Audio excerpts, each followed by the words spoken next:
Curso 2. Esposos versus diezmo versus ofrenda. Esposos y diezmo. Mi esposo se opone a diezmar. Este tema puede ser uno de los más interesantes que tratamos en nuestro ministerio. Poco después de que las mujeres aprenden sobre el principio del diezmo, casi de inmediato la primera razón o excusa que encuentran para no diezmar es debido a sus maridos dicen que no quieren que diezmen. Lo que es interesante es que estas son las mismas mujeres que obedecen a casi nada de lo que sus maridos les han dicho alguna vez. Sin embargo, se aseguran de que sean muy cuidadosas para hablar con él y luego obedecerlo al no diezmar porque él dijo que no lo hiciera. No corres hacia él preguntándole si está bien orar por él o decirle sobre este curso que tomas o muchas otras cosas porque sabes lo que él diría. Él te diría que no ores por él y te dice que no intentes restaurar tu matrimonio sino que sigas adelante. Comencemos por aceptar que es bastante ridículo correr y preguntar a un esposo que vive en pecado sobre los principios de Dios con respecto a todo lo que sabe que se opondrá, lo que incluye el diezmo. Para la mayoría de los maridos, él no está en posición de aconsejarles sobre cosas que son tan importantes para su futuro y el futuro de sus hijos. Es comparable a tratar de sentarse y discutir los peligros de vivir con una ramera con su esposo, aunque tengo que decir que muchas mujeres también lo hacen y les salen mal.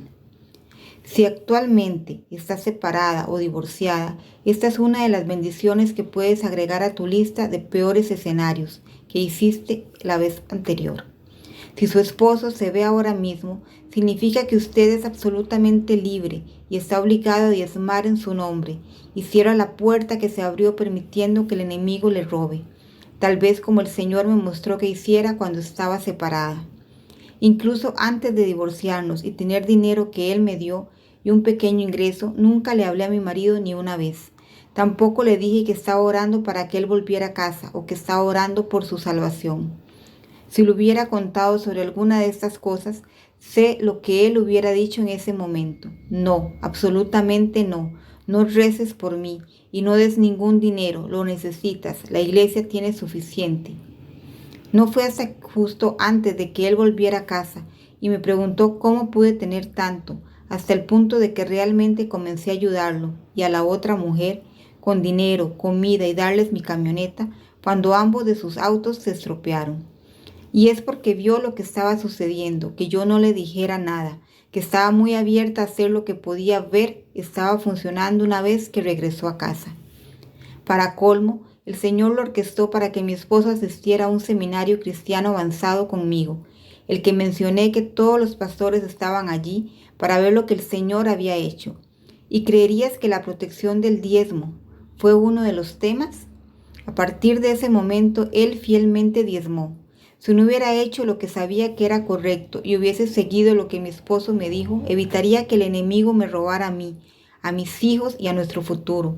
Sé que nunca tendría nada que ahora pueda transmitir a otros como tú. Y adivina qué más me enseñó el seminario. Ellos enseñaron el otro deseo de mi corazón, que era tener más hijos y nunca más usar métodos anticonceptivos, ni siquiera planificación familiar natural, que sí es una opción más saludable para el control de la natalidad, pero claramente no confiar en Dios para planificar la familia que Él tiene para ti. ¿Los resultados? Aproximadamente un año más tarde nació Tara y luego siguieron 2 niños más. Una gran familia, el número exacto que pedí, 7 niños. ¿Cómo se relacionan más niños con el diezmo? Lo creas o no, tener a Tara también fue resultado del diezmo. Entonces reprenderé al devorador por ti, para que no destruya los frutos de la tierra, ni tu viña en el campo echará uvas, dice el Señor de los ejércitos. Malaquías 3:11. Después de mi 4.º hijo, Tyler, perdí 2 bebés que murieron antes de que nacieran. En este seminario enseñó cómo las parejas que tuvieron múltiples abortos espontáneos o nacimientos de bebés muertos, una vez que comenzaron a diezmar, fueron capaces de llevar más bebés a término. Diezmamos y pude dar a luz a una niña sana, luego a un hijo y a otro bebé, todo dentro de los 4 años posteriores a mi restauración. Cuando esperaba tener más hijos, después de haber perdido a nuestra segunda bebé, no hablé con mi esposo al respecto. No solo se había ido y vivía con otra mujer, y había jurado que nunca más regresaría, pero sabía que si hablaba con el Señor al respecto, podría volver el corazón de mi esposo. Al comenzar a diezmar cuando lo hice, aunque era una cantidad pequeña, Dios me dio todos los deseos de mi corazón. Permítame expresarlo a algunos de ustedes de otra manera, ya que muchas mujeres escriben para avisarnos cuando algo no se aplica a ellas, cuando de hecho todos y cada uno de los principios y promesas en la Biblia se aplican a todos nosotros en una infinita variedad de formas en nuestras vidas. Si está buscando estar exento de este principio o de cualquier otro principio, lo hará. Sin embargo, si le piden a Dios que le muestre cómo aplicar cada promesa a su vida, entonces lo hará por usted. Ahora volvemos a si puedes o debes diezmar. Si su esposo es el que todavía está pagando sus cuentas y usted no recibe ningún ingreso, entonces simplemente relájese y entrégueselo al Señor para que haga ejercicio. Este es el beneficio de la presentación. Hay grandes beneficios y no tener que preocuparse por cosas como esta es una de ellas. Sí, es bueno aprender sobre el diezmo, pero tiene que ser algo que le enseñes a otras mujeres, nunca a tu marido. No es un lugar como su esposo, ni su problema para resolver la situación con respecto a él, no el diezmo. Déjalo en manos de Dios. Incluso preocuparse por eso significa que no lo has soltado. Ahora, para aquellas de ustedes que no tienen marido que pague sus cuentas, incluso si están casadas y su esposo vive con usted, si tiene algún ingreso, lo que significa que algo de dinero o comida o algo está entrando a su hogar, entonces pregúntele a Dios cómo diezmar de ello. Solo asegúrate de darle el 10% y por supuesto dárselo a tu almacén.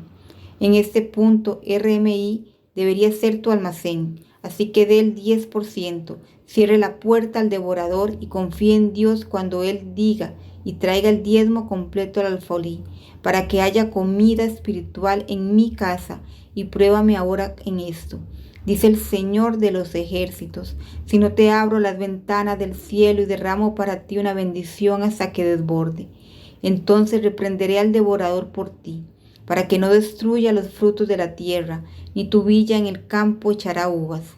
Dice el Señor de los ejércitos, todas las naciones te llamarán bienaventurado, porque tú serás una tierra deliciosa. Dice el Señor de los ejércitos. Malaquías 3, 10 al 12.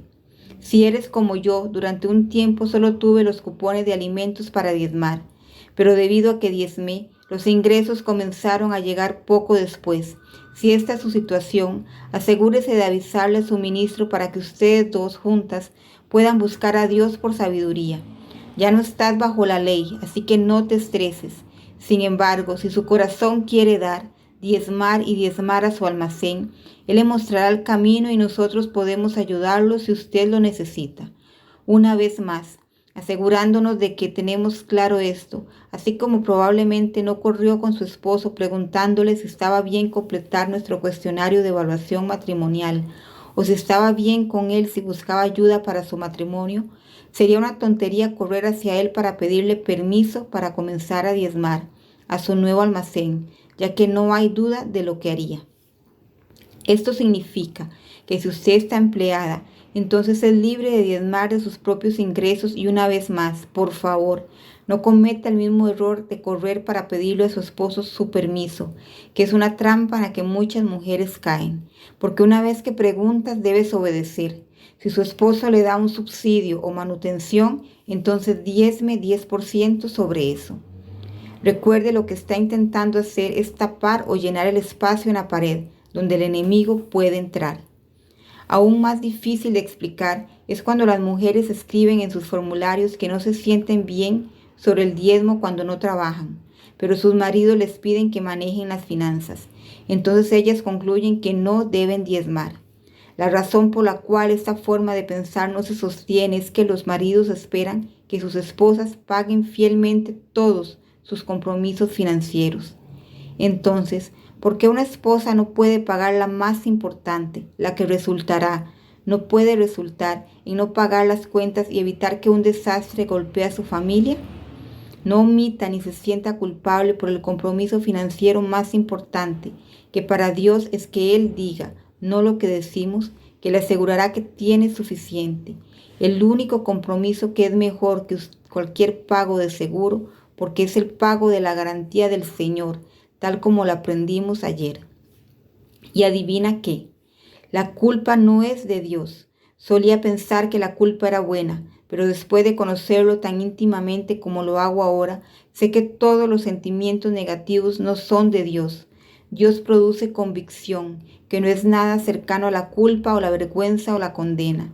Estas emociones hacen que una persona se sienta desesperada e indigna. La condena es como una inyección de refuerzo de un deseo de hacer lo que es correcto y una urgencia de excitación de esperanza renovada, y con ello un futuro que le parece brillante. Déjeme preguntarle algo. Si su esposo le pidiera que pague las facturas, ¿omitirá una que apagó su electricidad para que usted ya no pueda cocinar, mantenerse abrigada o fresca o trabajar de su casa en su casa? Digámoslo de otra manera. ¿Qué sucede si su esposo le pide que pague las facturas, pero decide no pagar su seguro de automóvil o su seguro de hogar o de salud? ¿Qué pasaría si usted o sus hijos se enfermaran, la casa se incendiara o usted o su esposo tuvieran un accidente automovilístico? ¿Cree que su esposo estaría feliz de que haya ahorrado dinero o le haya dicho que no tenía suficiente para pagar una de sus pólizas de seguro? Sin embargo, aquí está el punto más importante. El Señor debe ser el primero en su vida, el que más le interesa complacer, y sea aquel a quien debe ir en busca de sabiduría siempre. Nos da protección, que es mucho mejor que cualquier seguro. Y no olvidemos que ese es el único principio o promesa que Dios realmente nos pide que probemos. Léalo de nuevo. Trae el diezmo íntegro al Folí, para que haya comida en mi casa, y pruébame en esto, dice el Señor de los ejércitos, si no te abro las ventanas del cielo y derramo una bendición hasta que se desborde. Malaquías 3:10. Debido a los beneficios del diezmo y también a la severidad de lo que va a tratar de venir contra ti para evitar que diezmes, déjame decir esto de nuevo. La mayoría de nosotros nunca soñaría con dejar de pagar nuestra prima mensual en nuestro seguro de automóvil o nuestro seguro de vida y nunca en nuestro seguro de salud. Y sin embargo, aquel en quien confiamos por nuestra eternidad, no confiamos en que Él sea sincero cuando Él nos dice cuán importante es el diezmo. En realidad, no le damos lo que resultará en que Él reprenda al devorador en nuestro nombre, para que al enemigo se le dé permiso para robar lo que es aún más valioso para nosotros. Nuestras familias, nuestros matrimonios son destruidos, nuestros esposos y padres son robados de nuestros hogares, y neciamente no entendemos por qué y cómo sucedió. Como dijimos desde el principio, esta es una batalla espiritual. Efesios 6:12 es claro, porque no tenemos lucha contra sangre y carne, sino contra principados, contra potestades, contra los gobernadores de las tinieblas de este siglo, contra huestes espirituales de maldad en las regiones celestes. Empieza ahora, comienza a darle a Dios su diezmo, siembra en tu almacén y mira lo que Dios hace. Pruébalo y vea si lo que Él dice es verdad. Si no puedes confiar en Él con nuestros ingresos, ¿cómo puedes confiar en Él con su eternidad? Comprende la diferencia entre un diezmo y una ofrenda. Aunque algunas personas piensan que el diezmo y la ofrenda son lo mismo, son muy diferentes. Son dos actos distintos que vemos aquí en las 4 referencias. Dios habla tanto de los diezmos como de las ofrendas en un versículo, lo que demuestra que no es el mismo acto. Allí atraerás tus ofrendas, tus sacrificios, tus diezmos, la contribución de tu mano, tus ofrendas votivas, tus ofrendas voluntarias y los primogénitos de tu rebaño y de tu rebaño. Deuteronomio 12:6. Entonces sucederá que en el lugar de que el Señor tu Dios elija que permanezca su nombre, allí traerás todo lo que Él te mandó, tus ofrendas y tus sacrificios, tus diezmos y el aporte de tu mano y toda tu elección, ofrendas votivas que jurarás al Señor. Deuteronomio 12:11.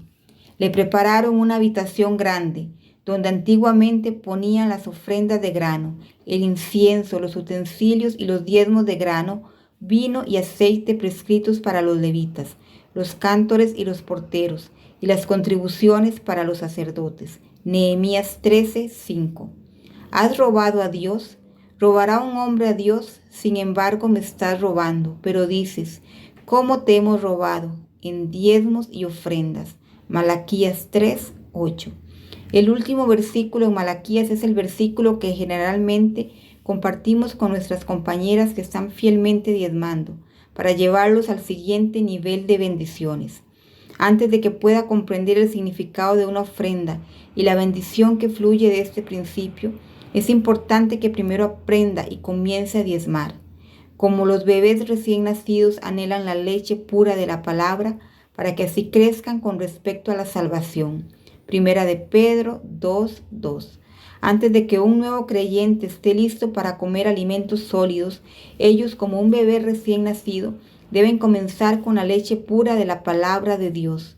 Comenzamos enseñando a las mujeres nuevas la verdad y luego animándolas a dar sus primeros pasos de bebé con fe, extendiendo sus brazos hacia Él, mientras Él, su Padre Celestial, se acerca para ayudarla a caminar. De esta manera, también comienza a comprender el amor y la protección de su Padre. Desde allí, enseñamos a los jóvenes creyentes como niños pequeños sobre cómo compartir con los demás. Alentamos a las mujeres a comenzar a devolver solo el 10%, una décima parte de lo que Dios les ha dado. Y una vez que se sienten cómodas, aprendiendo lo bien que se siente compartir y dar, vemos que están listas para aprender más. Así que seguimos enseñándoles más. A medida que crecemos y maduramos, pasamos de alimentarnos con leche pura a comer alimentos espirituales sólidos, trabajando hasta llegar a la verdadera carne, lo que finalmente nos ayudará a convertirnos en un firme creyente que impacta nuestro mundo. Si eres un nuevo creyente, entonces el versículo a continuación no se aplica a ti. Está reservado para aquellos que han estado en la iglesia, comenzaron a alimentarse espiritualmente con leche espiritual, pero que ahora deberían comer alimentos sólidos y carne espiritual. Aunque en este momento deben ser maestros, necesitan nuevamente que alguien les enseñe los principios elementales de los oráculos de Dios y han llegado a necesitar leche y no alimentos sólidos. Para todos los que participan solo de leche, no están acostumbrados a la palabra de Dios, porque Él es un bebé. Pero la comida sólida es para los maduros, que debido a la práctica tienen los sentidos entrenados para discernir entre el bien y el mal. Hebreos 5:12-14. El mensaje de la Biblia lo dice de esta manera. Hebreos 5:12-14. Recrucificando a Jesús. Tengo mucho más para decir al respecto, pero es difícil comunicarme con usted, ya que he aprendido este mal hábito de no escuchar. Para entonces ustedes deben ser maestros, pero aquí encuentro que necesitan a alguien que se siente con usted y repase los principios básicos sobre Dios otra vez, comenzando con la leche de un bebé, cuando debería haber estado en comida sólida hace mucho tiempo. La leche es para principiantes, inexperta en los caminos de Dios. La comida sólida es para los maduros, que tienen algo de práctica para distinguir el bien del mal. Debajo está el corazón de alguien que quiere asegurarse de que se mantenga bajo su protección. Isis es nuestra ministra en portugués. La semana pasada me escribió. Olvidé decirte que debido a que estoy en Venezuela, mi ingreso está en bolívares. Entonces no tengo dólares para diezmar y debido al control de cambio no tendré acceso a dólares en aproximadamente una semana más o menos. Estoy segura que Dios sabe todo esto. Pero yo tenía una pregunta acerca de una iglesia muy pequeña que está detrás de mi casa. Ellos rehabilitan a los hombres de las adicciones y me pregunto si debo diezmarles por ahora. El pastor oró por mí para poder vender mi línea de ropa y de hecho hasta ahora todo ha desaparecido. Solo quedan algunos perfumes y bolsos. Entonces me preguntaba si sería una buena idea diezmarles el dinero que recibo en bolívares y los dólares para ustedes. ¿Qué piensas? Mucho amor, Isis. Respondí a Isis con, gracias por dejarme saber, Isis. Por el bien de la responsabilidad espiritual, fue muy bueno que me dijeras, pero tienes razón, el Señor sabe, y eso es lo que importa. De acuerdo, para responder a su pregunta, recuerde que su diezmo tiene que ir a su almacén. El enemigo es astuto y hará que pienses que otra caridad es a donde puede ir tu diezmo. Pero dale al enemigo un ojo morado, y hazle saber que no puedes dar a Dios y luego darle a esta increíble caridad.